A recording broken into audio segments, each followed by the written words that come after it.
we're going to try to fire this thing.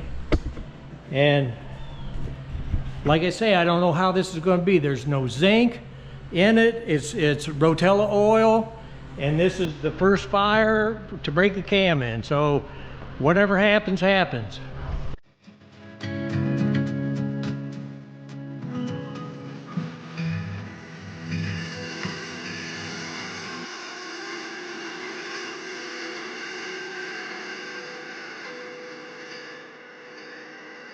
I'm Marty Moore, owner and driver of the Hemi Express Wheel Standard. Welcome to my hot rod garage.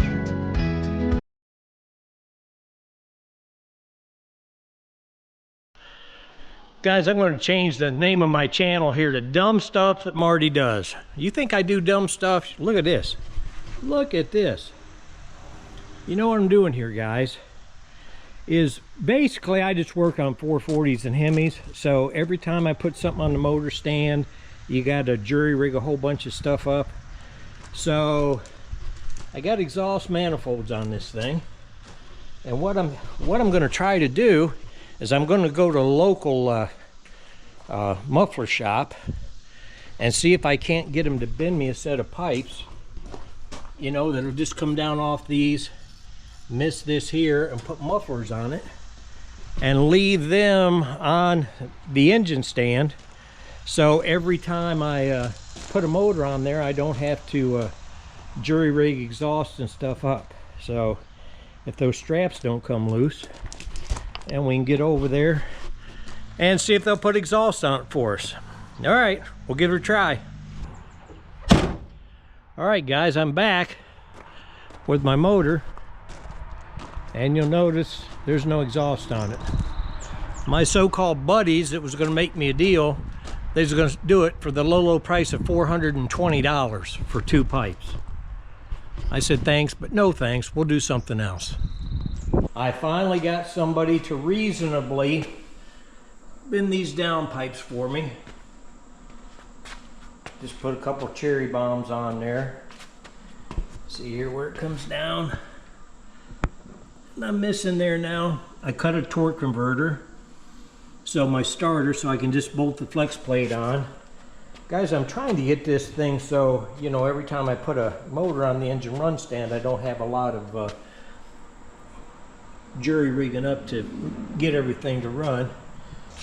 The pipes come out pretty good. Like I say, those, my buddies, so-called buddies, they were going to bend these 2 pipes right here, this one and this one, for the low price of $420.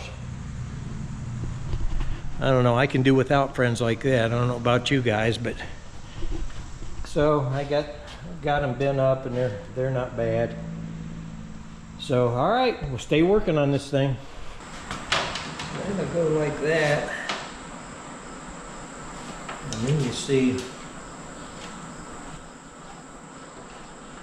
oh yeah, that'll work. And then that way it'll hold. I can run it up to 2,000, hold it there.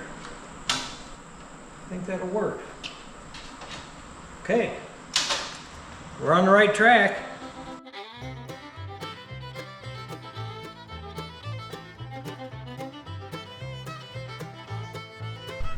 All right, guys, now you can kind of see here, I cut this little notch in here. So you can see I got this all mounted up.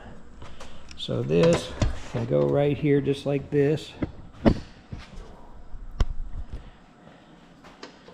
And I'll just screw that down.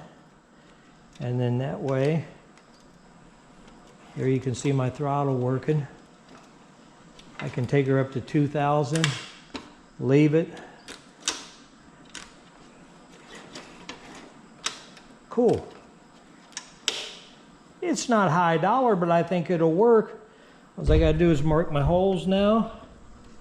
4 holes there, and I'll be in the business. All right.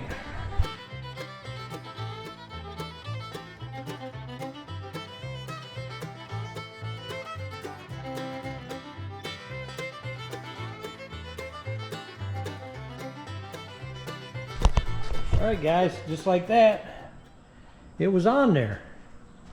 How you like me now? So you see this thing's got, I'll try to get it here so you can see it now. So I can take this thing up to like 2,000 RPMs and it'll just lock in here.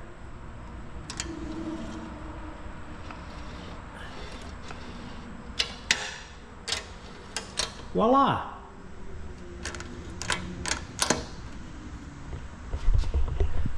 Well, I don't know how the professionals do it, but that's how we're going to do it here. Okay? Don't tell nobody. Don't look bad though, does it? Huh?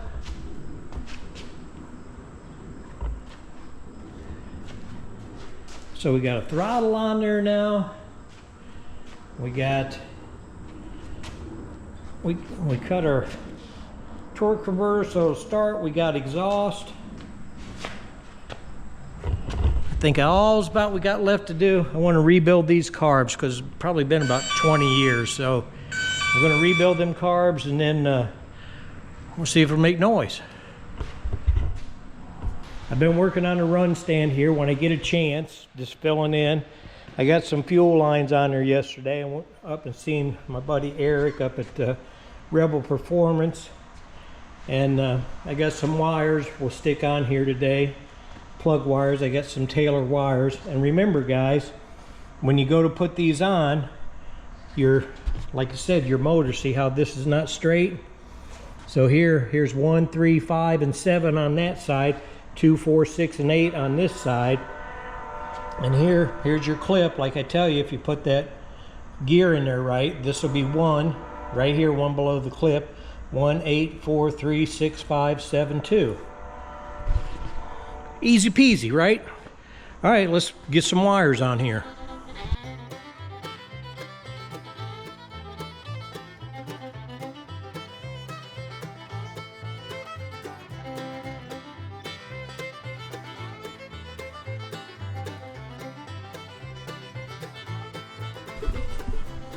All right, I had to call the big guns in again.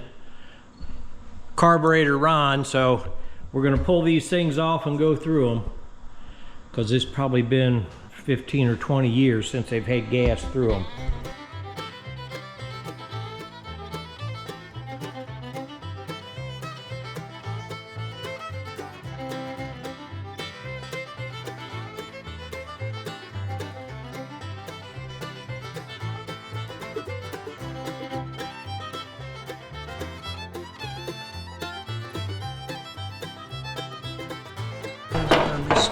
What do you think, Ron? Definitely a good call. Good call. Rebuilding this, huh?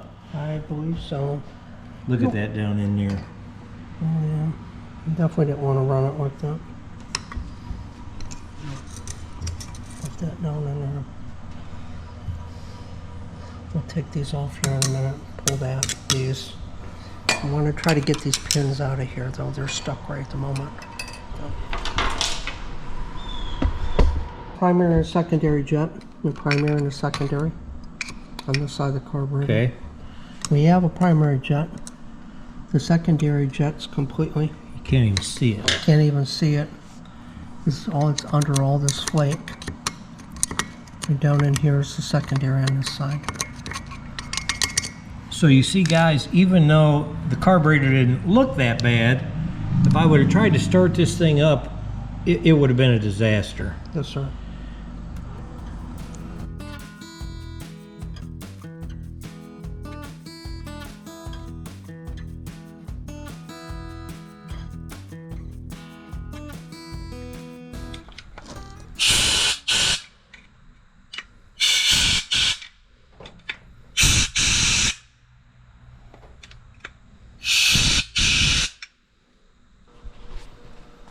All right, guys. Let's see, we got everything cleaned up here, rinsed out, blowed out, everything laying here. I even took my little piece of MIG wire and run down ran through all of these to make sure everything was clean. So everything's clean, ready to go back together. Here's our rebuild kit. Ron's on his way. And we'll see if we can get it put back together. We got new gaskets for the primaries and for the secondaries. We're going to go ahead and get them lined up. As we learned from before, this tube goes to the rear, so this will be the left side as the carburetor is mounted sitting in the driver's seat. We just got to get this flipped the right direction.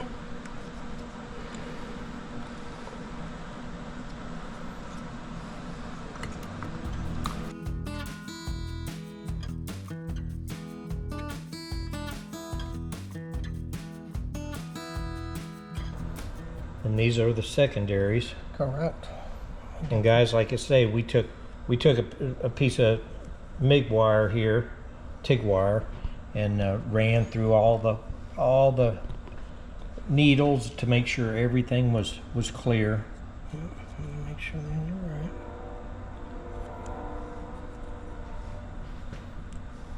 Make sure all. Did the same thing yesterday. I laugh.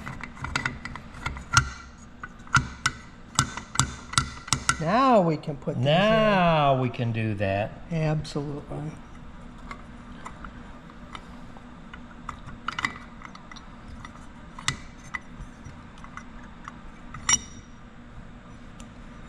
Makes a difference.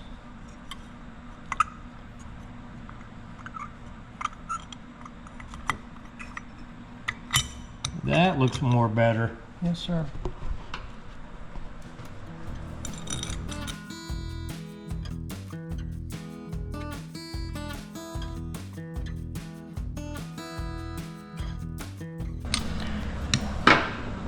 And there's a check ball and a little weight that sits on top of the check ball that goes in for the accelerator pump circuit. So I drop the ball down in the hole, and then a little weight sits on top of it. Okay. Here's an old one, so you can get an idea what I was just doing. The kit came with a new one of each. Yep. So that ball drops down in first, and then this goes on that top. Plug sits on top. It's enough that it keeps a little weight on that, and that keeps it from the accelerator pump from drawing fuel until the plunger's pushed, and we'll talk about that. Pump nozzle. This is accelerator pump nozzle. These have different numbers. This one actually I think has a 28. There's a number on them. You can get different size. They have bigger or smaller nozzles depending on how your car is responding.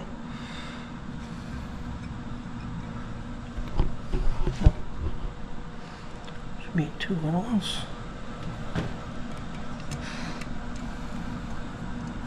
So far both of these carburetors have had 28s.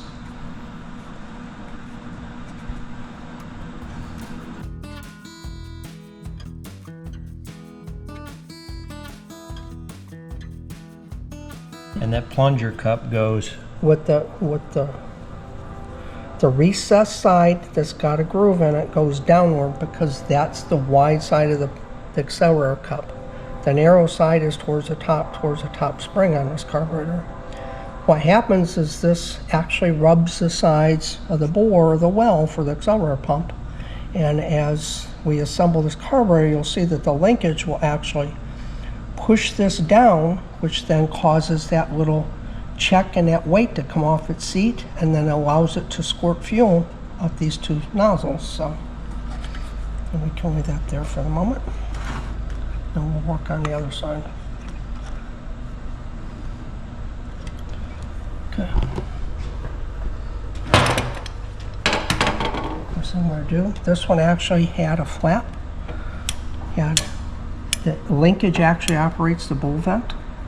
So while it's at idle, the bowl vent's closed. When it's under acceleration, actually, it opens the bowl vent. So we're gonna have to lube this and kind of gently, very gently, work this up in there because it has a little rubber that has a little groove in it, and it has to go in. I'm gonna put. So what happens is this covers that well, which then leads to the bowl vent. Okay.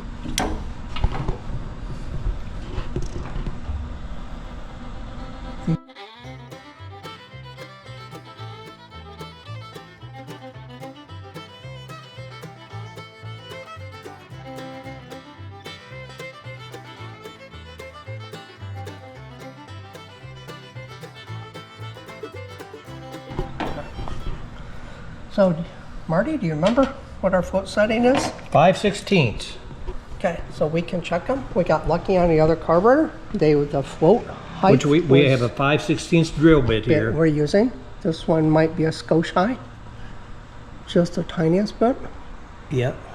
Couple thousand, so check the other one. And that one's way high. That one's higher. So what we need to do is we're gonna, for this float adjustment on these, and we'll pull pins back out.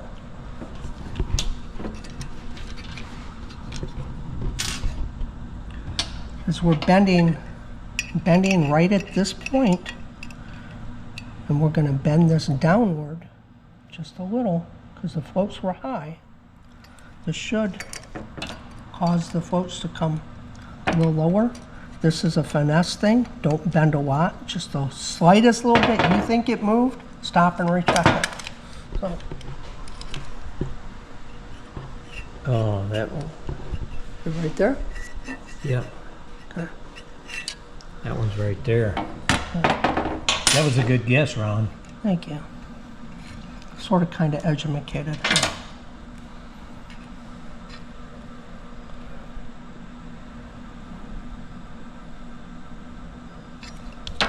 It may not have moved, but I'd rather be safe than sorry. Because I remember this one didn't need as much as the other one. Yep.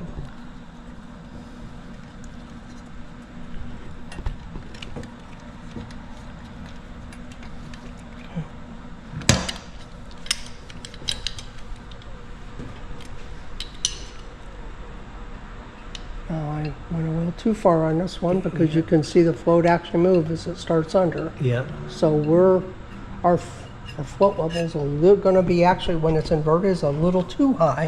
So let me go back away just a little bit. So we need to bend it back upward. Boy, on this, a little goes a long way. A long way. And what you think is a couple thousandths out there is actually quite a bit on the other side.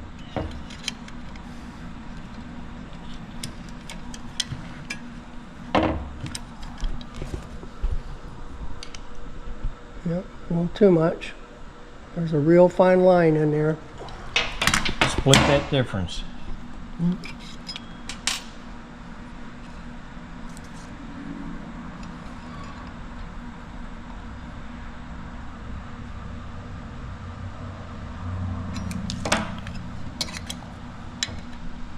Can you even feel that move? That time I really didn't. I just kind of can tell by the difference on the pressure on my hand, on the inside of my hand.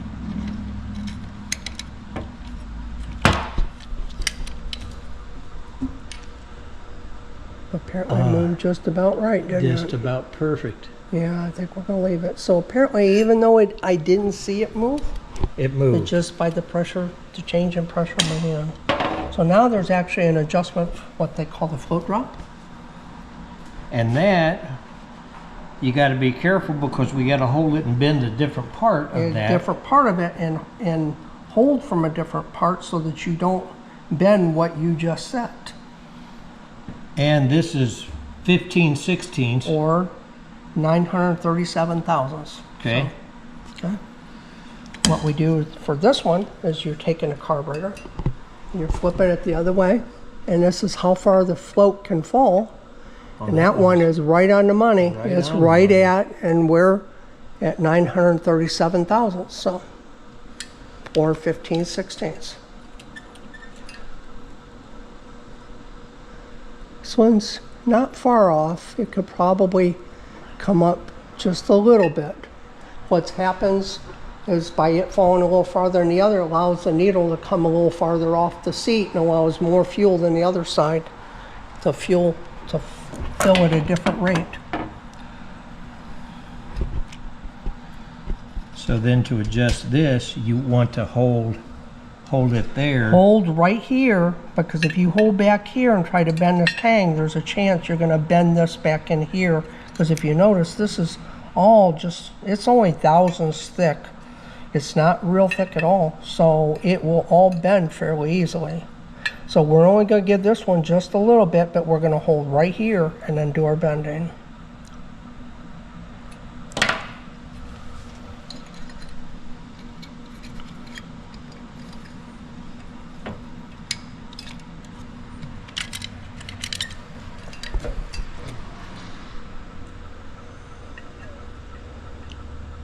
think we're That's pretty good, Ron. pretty good, right about at the seam. Yeah. If you go at the seam, we're right about there, so within 1,000, so Joe.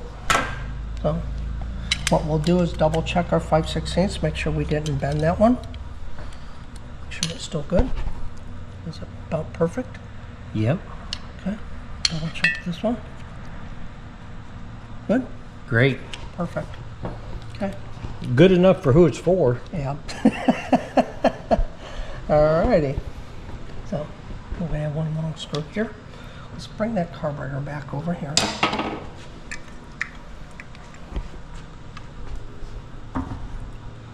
I kind of like to put the accelerator pump towards me, so as I'm guiding everything down here.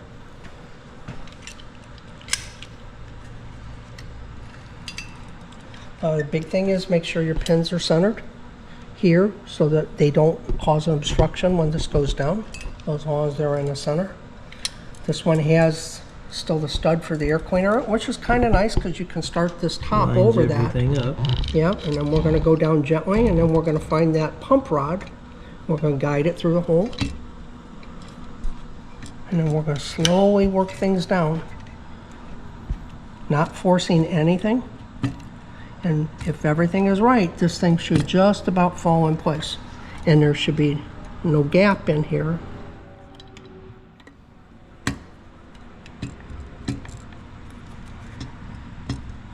And if it doesn't go down real well, we're going to pull it back up and look and see.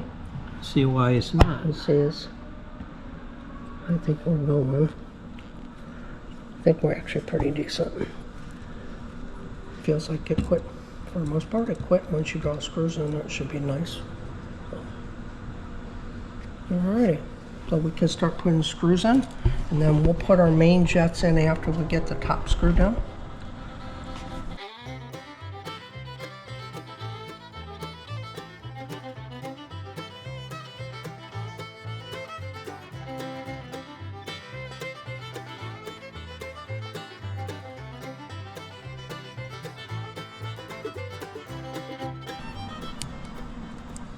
So we'll hold those in place so the jets on these carburetors can be changed without taking the top off the carburetor. I mean, the metering rods can, excuse me, not the jets. The jets you still will have to pull the top off. Got the wrong one.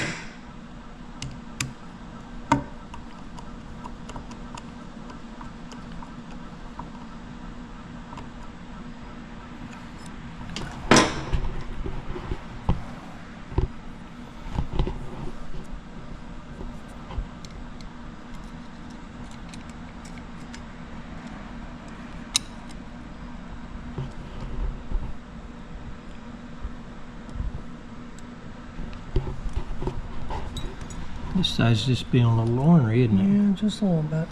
It's tedious, but you gotta be patient and do not force it, whatever you do.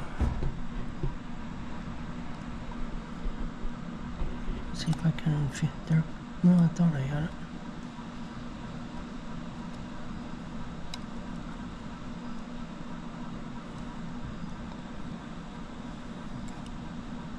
Really is being ornery.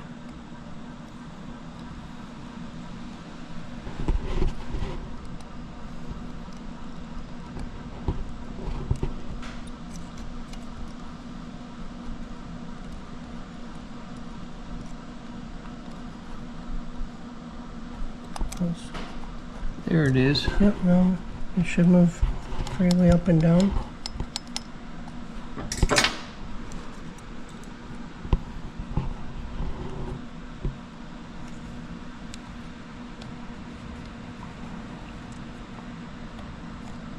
What I did on the last carburetor is I run these in down by hand until they stopped. Don't force them. Don't continue to crank or get a screwdriver and really try to run them down hard. Run them down until they stop.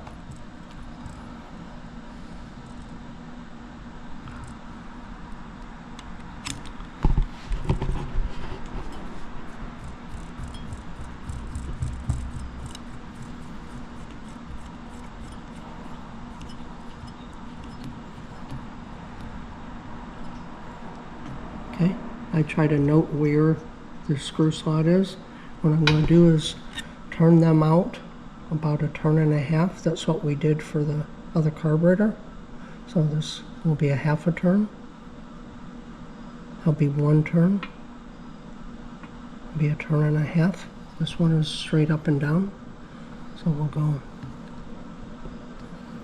half a turn, 1 turn, 1 and a half. And that should be a good starting point. Should be a very good starting point. You can fine tune after the fact. Okay. Let me get this in here. So this had to come in from the outside.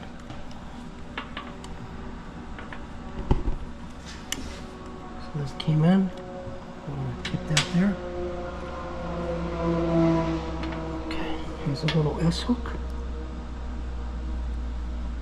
There's a hole in the accelerator pump rod that this goes through.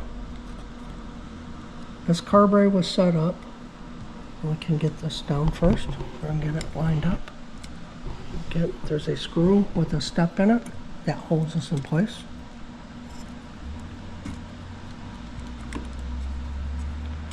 And it goes through that bracket and then bottoms itself out.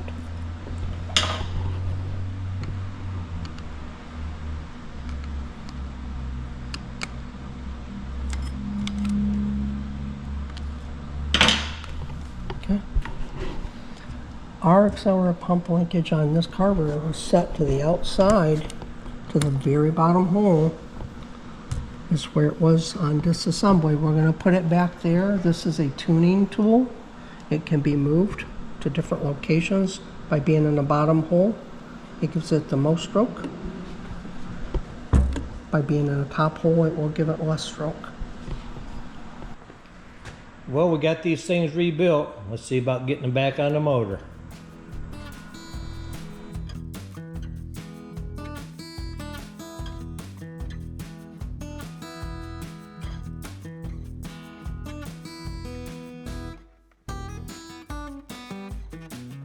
We're going to try to fire this thing, and like I say, I don't know how this is going to be. There's no zinc in it. It's Rotella oil, and this is the first fire to break the cam in, so whatever happens, happens. I want to try to take this thing up about 2,000 RPM. Somebody look at their watch and give me 20 minutes.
All right, there she is, guys.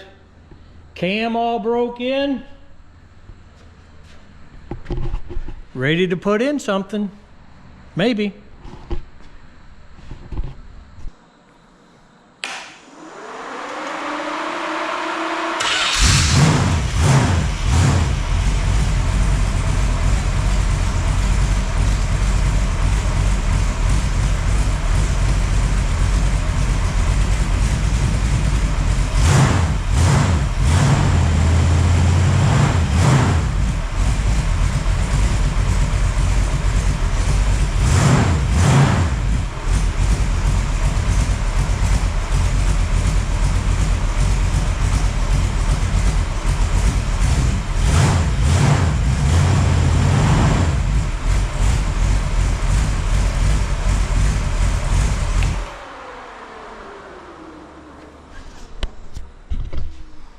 All right, anyhow, that's what it is. You seen what we started with and what we got, but so I think it's going to be a good motor. So anyhow, thanks for watching, guys. Everybody have a blessed day.